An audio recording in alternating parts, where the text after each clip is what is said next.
In the state of Madhya Pradesh, southeast of the capital of Bhopal, are the ancient Bhimbetka caves. This is a region that has been occupied for tens of thousands of years, which is no accident considering the nature that surrounds the area. The caves are nestled within dense forests and have been home to some of the earliest communities on the subcontinent.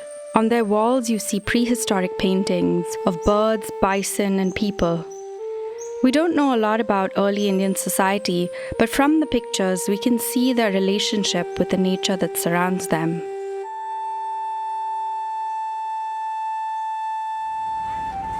The India we live in now is virtually unrecognizable from life in the era of the Bhimbetka caves.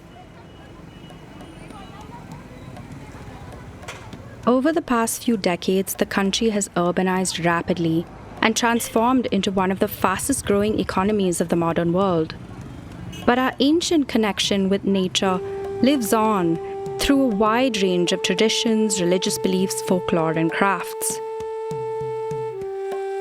And although much has changed, nature is still the foundation of our economy. Nearly 2/3 of our population work in agriculture, and this doesn't include work in nature-dependent industries like mining, forestry, and even construction and pharmaceuticals. But duress has been building over time, and today it is accelerating. As India becomes increasingly urban and industrialized, we've seen an improved quality of life for so many of our people. But these changes have come at the cost of our natural ecosystems, and now there are signs that we are hitting a threshold. We're seeing soils lose their productivity, our air and water are more polluted, our aquifers are receding rapidly, and we're losing wild spaces.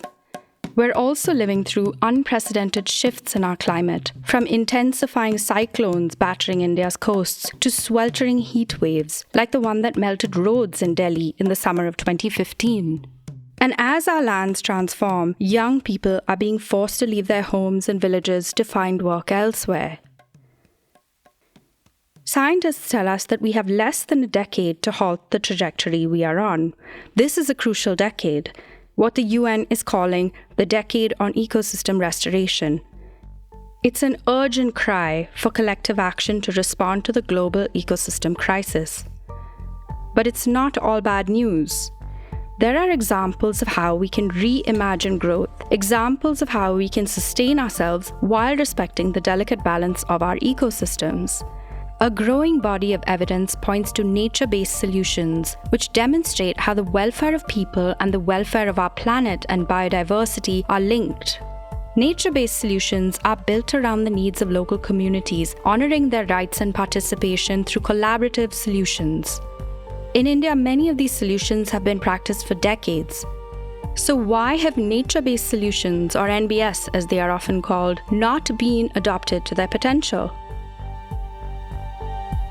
Welcome to Second Nature, a new look at India's climate future, a podcast series on the possibilities of nature-based solutions in India. This series is produced by the India Climate Collaborative and Edelgive Foundation Alliance. In this 6-part series, we speak to practitioners, experts, leaders from the private sector, and funders to learn how nature-based solutions can play a role in the goals that lie ahead of us. Climate action, community resilience, resource security, and biodiversity conservation. And we ask the important question: what kind of collaboration and investment do we need to scale these solutions?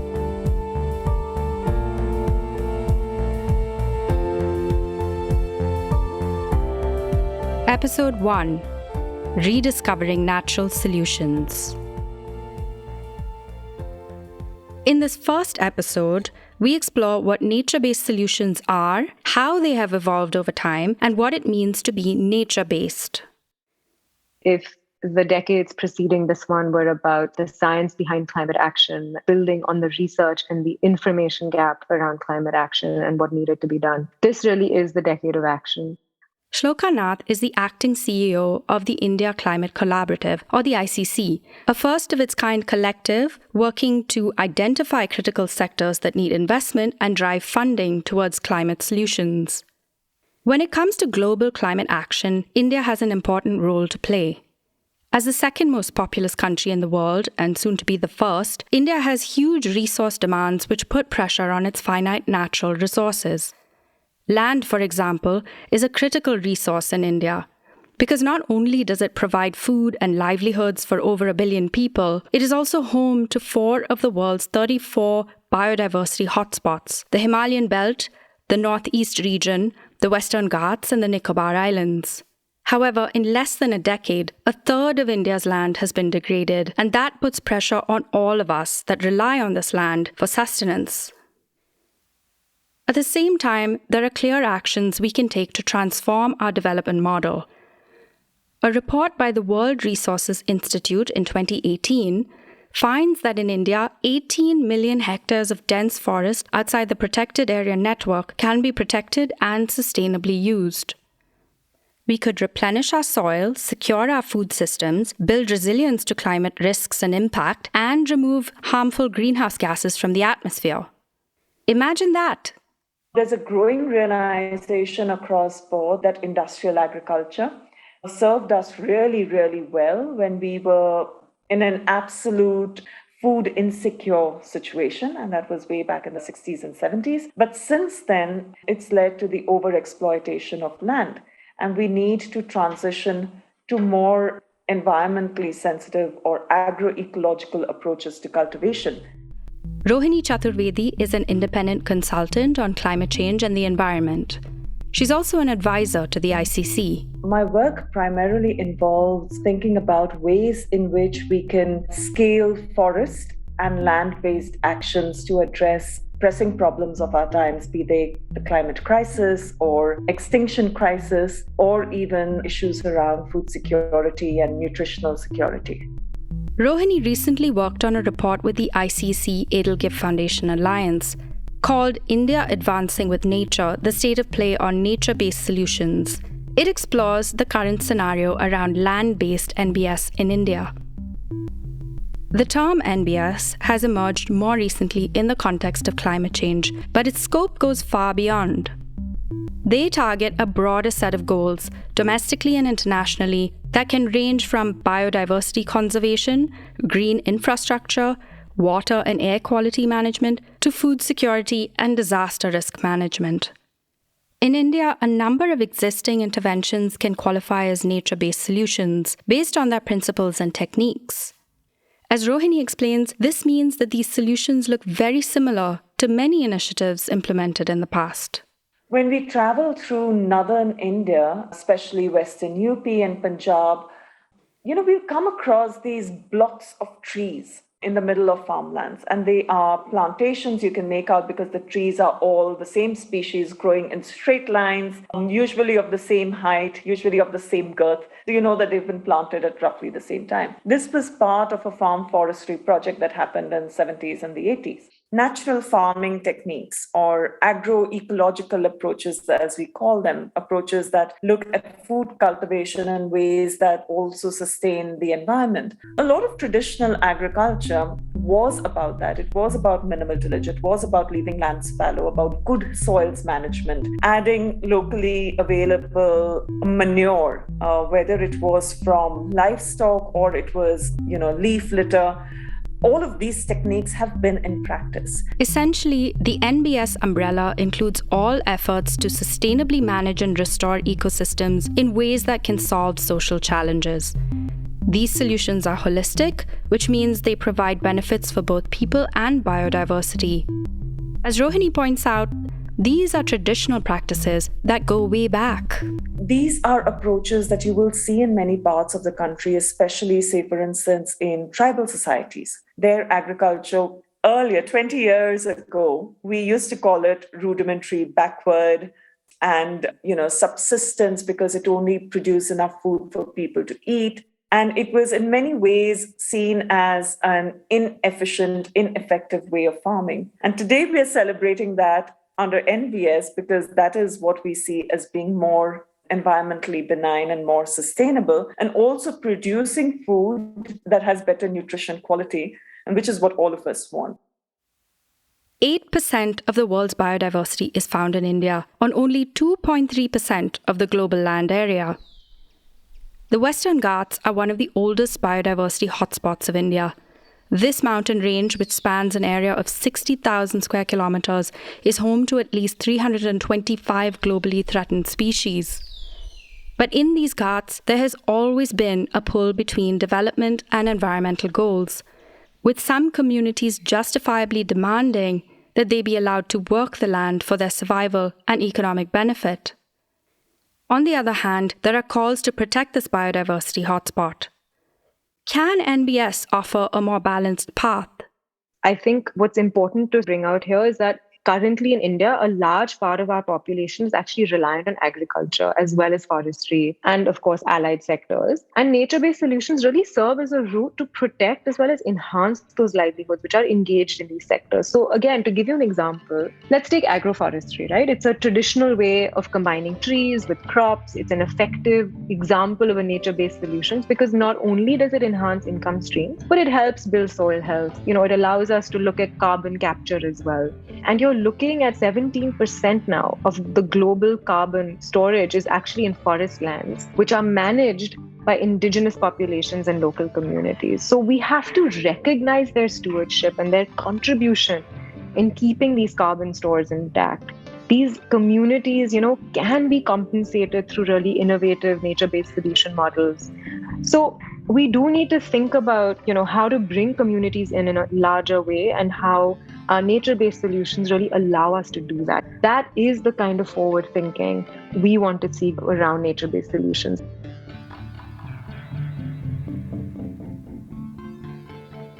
There are two lenses through which we can approach nature-based solutions within climate action: mitigation and adaptation. Mitigation refers to addressing the root cause of the climate problem. Climate change mitigation is focused on reducing our greenhouse gas emissions or pulling carbon back out of the atmosphere. NBS can play a critical role in mitigation, most prominently by storing carbon in sinks like oceans, forests, and soil. This facet of NBS is widely recognized due to growing carbon markets around the world. But what we don't talk about enough is adaptation. We're already seeing the fallouts of climate impacts on our people and ecosystems. Adaptation simply refers to actions that can protect them. For example, growing mangroves to buffer against coastal flooding, or planting green corridors to manage heat waves in cities. Thinking beyond physical buffers, NBS often generate additional incomes for local communities, which can help them get through climate shocks and stresses. Adaptation is also often overlooked by financing because it is context-specific, long-term, and can be difficult to monetize. Unlike carbon markets that are connected globally, adaptation's benefits are limited to local communities. There's also a perceived risk-to-return ratio that is less attractive to financial institutions because adaptation projects take time to show impact. Satya Tripathi, the Secretary General of the Global Alliance for a Sustainable Planet, calls for us to refocus our attention. Since 1992, we have the Rio Conventions, the UNFCCC, the Kyoto Protocol. And so we've been talking for roughly 30 years now. And it has been singularly focused on mitigation. Adaptation is about lives, livelihoods, people, ecosystems, species, and it's a good thing for everybody in the local agroclimatic zones, or the microclimates that we live in, although they all impact the broader climate. NBS is kind of the central idea that brings adaptation into focus. What does a nature-based solution look like? At its heart, it's a solution that depends deeply on local context. We've also, globally come a very, very long way in realizing that people who live on land and are dependent on land, and sometimes who have lived on this land for centuries, are actually stewards of this land. And they have the first set of rights to not just land, but also the resources there. It's not about a set of experts parachuting into an area, taking over and implementing a range of techniques which we think will generate the benefits that we want while excluding everyone else. This is about making sure that there is balance, there is consent, and there is collaboration and partnership and buy-in from local communities. And it is equally about working within the natural pace of ecosystem functions so nature can recover and replenish. If you drive through semi-urban or rural India right after the monsoons, and say between July and November, you'll see that there are a lot of trees that have just spontaneously grown all over the place, right? These are not trees that have been planted. In fact, these were trees that had been heavily logged either because people wanted fuel wood or they wanted fodder or for whatever other reason. But the root stock still remained under the ground. And so the moment there was water that was available and the climatic conditions were conducive, these trees spontaneously grew. So this is about nature doing its job well when it has the right sort of sets of conditions. So NBS is about nature doing its job. A term that comes up often in discussions around NBS is co-benefits. What exactly are they? It impacts not just climate, for instance, or biodiversity. It has a multiple set of impacts on other areas that we care about, or other sort of development sector issues or human level indicators that we care about. As a nation, India is committed to meeting a range of developmental and environmental goals, from the SDGs to net zero emissions, and these require collaborative action on many fronts.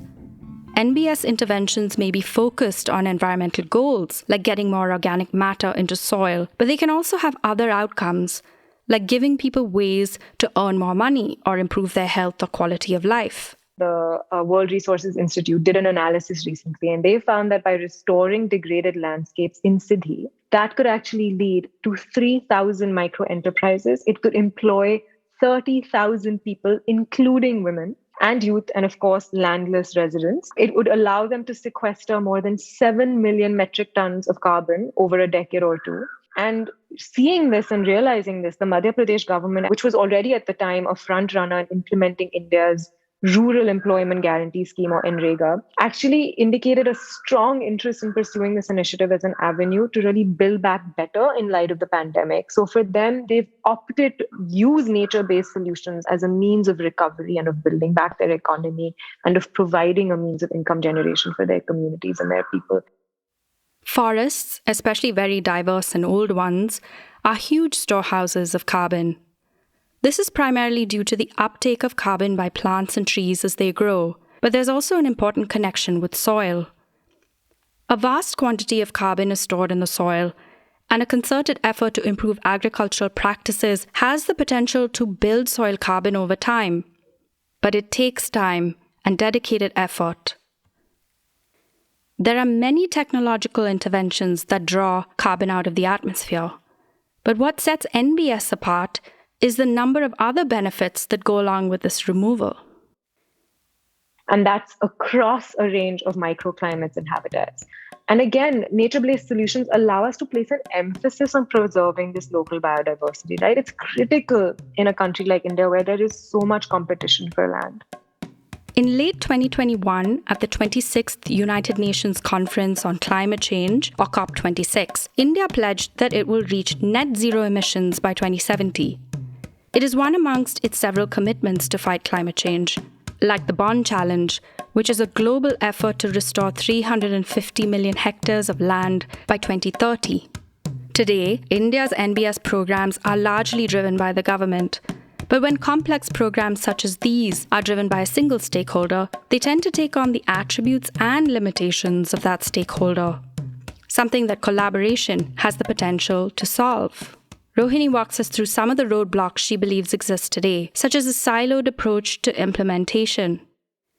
I might, as a forest officer, in the implementation of a forest program, cordon off a forest area and say no more grazing in this area, no more fuel wood collection.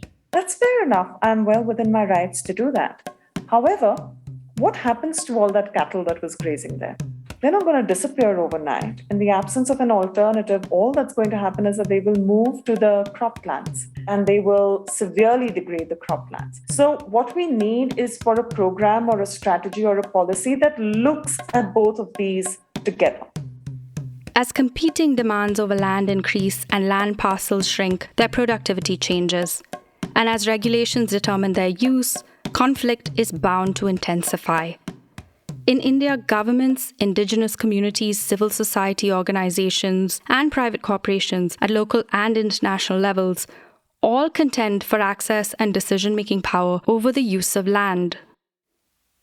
Demands on land and ensuing conflicts are so widespread. They're wiping off billions of dollars of our economy just because we haven't been able to get things right on the ground and to make those decisions about, what land should be used for, who should benefit and who gets to decide. There are conflicts because land has been double counted. It's both recorded as forest and it's recorded as patta land or land under agriculture. And so the person who holds a piece of paper from the government saying that this land belongs to me is often termed as an encroacher by the forest department and faces eviction. So there is a real problem on the ground when it comes to just determining who owns land. Rohini is referring to how inefficiency in governance systems, in this case record keeping, have led to injustices that keep communities outside of any decision-making on the natural resources they rely on. In many parts of the country, laws that are meant to protect communities are not implemented effectively. For example, the Forest Rights Act of 2006 or the Panchayat Extension to Scheduled Areas Act of 1996. They are meant to guarantee the constitutional right to decision-making on land issues, but are still to be implemented in many parts of the country. A major challenge to scaling nature-based solutions is the lack of financing. Yet, there is immense potential to unlock investment. The ICC Edelgive Foundation Alliance report points out that nearly all of the funding is currently public. In fact, 94.4% of the initiatives are undertaken by government agencies, while NGOs contribute to only 3.6% of initiatives and private companies contribute an even smaller 2%.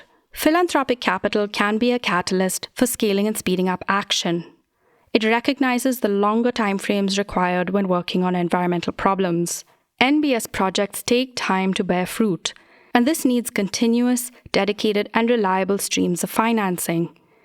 And that's why blending different pools of finance can successfully move NBS projects forward, and we'll get into this in our next episode. Satya Tripathi believes that the world is currently focused on supply-side conversations, discussed at many a big conference, with experts showcasing the latest new technological solution to our climate problems. The financial landscape is shifting, but where are the investments? That's extremely hard. So we know intrinsically how difficult it is to really build the demand side, work with people at the grassroots, the actors that will actually make a difference, and how do you strengthen that? How do you bring the resources they need and bring the thought leadership into that, shine the spotlight on them? So it's a whole set of things you have to do to build the demand side, and there's very little happening. In the absence of that, the supply side conversation, even the meaningful ones, will only remain that, a supply side conversation. In our next episode, we look to the believers working on NBS, and we ask them to walk us deeper into the financing landscape for NBS in India and what they think it needs to be. Thanks to Rohini Chaturvedi, Satya Tripathi, and Shloka Nath. For more information on the India Climate Collaborative and its work on nature-based solutions, or to read a copy of the report, please visit indiaclimatecollaborative.org. You can also follow the ICC on LinkedIn at India Climate Collaborative.